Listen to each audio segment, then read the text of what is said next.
Oh boy, oh boy.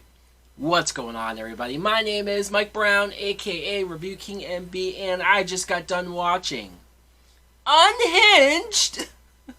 Unhinged is a 2020 film which I did not go to the theaters to see. This is amongst one of the few new movies that are being released in theaters because theaters are now reopening, trying to get people to go back. I got tons of emails and notifications of, hey, come see Unhinged, one of the most talked about films ever. I didn't see this trailer when the trailer came out, but I heard plenty about it. And so, I was curious, but if I were to risk my life, to risk my health by going to the theaters right now, this would not be the movie to do it. And I'm glad I didn't. The plot is you follow this single mother, Rachel. She's getting a divorce and she's driving her son to school. On the way there, she gets into a confrontation with a guy who's in his car. He's at a green light. He won't move. She honks at him, which, I don't know, how many people wouldn't do that? Yeah, somebody won't move, so you honk at them. He gets so incensed, this guy. He goes so crazy that he doesn't let this one little thing go. He drives up to them. He demands an apology. She won't apologize. So then that's when, look, maybe if she apologized right then and there, maybe he would have left him alone. I don't know. Chances are, though, no, because he gets so enraged. He goes next level bullshit on all over her, trying to make her life a living hell, trying to make her have the worst day imaginable. And oh yeah, this guy is played by Russell Crowe.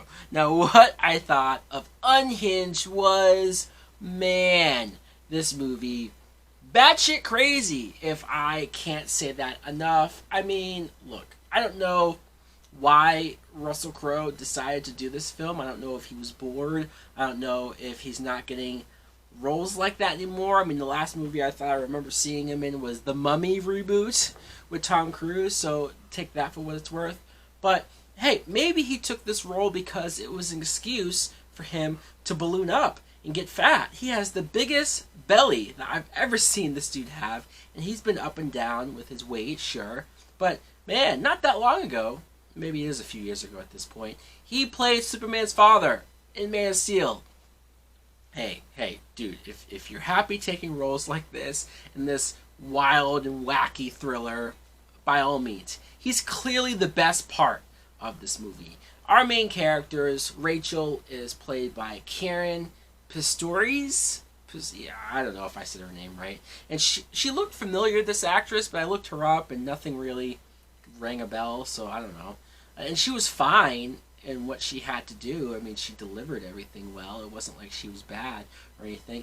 I just didn't really care about anything regarding the backstory, regarding the divorce, regarding her younger brother who's crashing at her place and sort of taking advantage of her, not paying rent, or her sick mom. You're given all of these things of hey, this girl has a lot of bad stuff going on. She doesn't have a great life right now. So maybe she's a little unhinged too at the beginning, and she does the honking. She's a little annoyed. And so, okay, fine, I get it, but it's not until Russell Crowe shows up and he starts acting the way that he does. He starts going full-blown crazy road rage mode, whatever you want to call it. He performs that. He delivers that. And I think it's because of him that this movie is as enjoyable as it is. And when I say enjoyable, it's just ridiculous, man. Every time he kills somebody or every time he does something over the top, I laugh. I laugh out loud at the absurdity. I laugh out loud at how over the top and inconvenient things have to be and play out for this to all be in his favor. It seemed like there was so many points throughout the movie where he should have been stopped. He should have had the cops called on him. He should have been arrested. This should not have gone as far as it does. But you have to just forget that. Again, the realism is out the window. The realism is nowhere here to be seen. Rachel, the main character, she has a son, like I said, Kyle, played by Gabriel Bateman. I recognize this kid instantly from the Child's Play remake, And I looked him up, and he's 15 years old.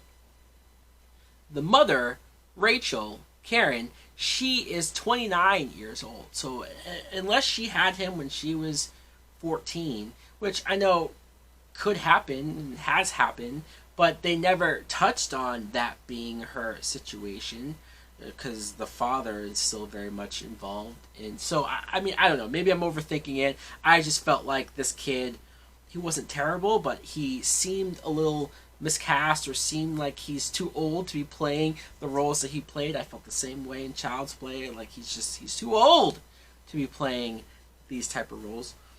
Anyways, like I said, this film, yes, it's over the top. Yes, Russell Crowe does kill people as viciously and brutal and violent as you would want. So maybe for that, it's watchable. I am struggling very hard to rate this movie because, on one hand, it's some old bullshit, just over the absurdity and the script and the over-the-topness and the realisticness not being there. But also for pure entertainment, like I can just put this on and kind of enjoy it for what it is and how dumb it is. I think I'm going to give this a Netflix and chill. Oh, yeah. Yeah, yeah, I did it. So guys, let me know in the comments below if you too have seen Unhinged. What'd you think of it? Did you like it? Did you go to a theater? Was this the movie that was able to get you out of your house, go to a theater? What was that experience like? I'd love to hear it. I might be telling my own first time back in the theater experience coming soon. Who knows? Thanks for watching. Like, comment, subscribe. Later!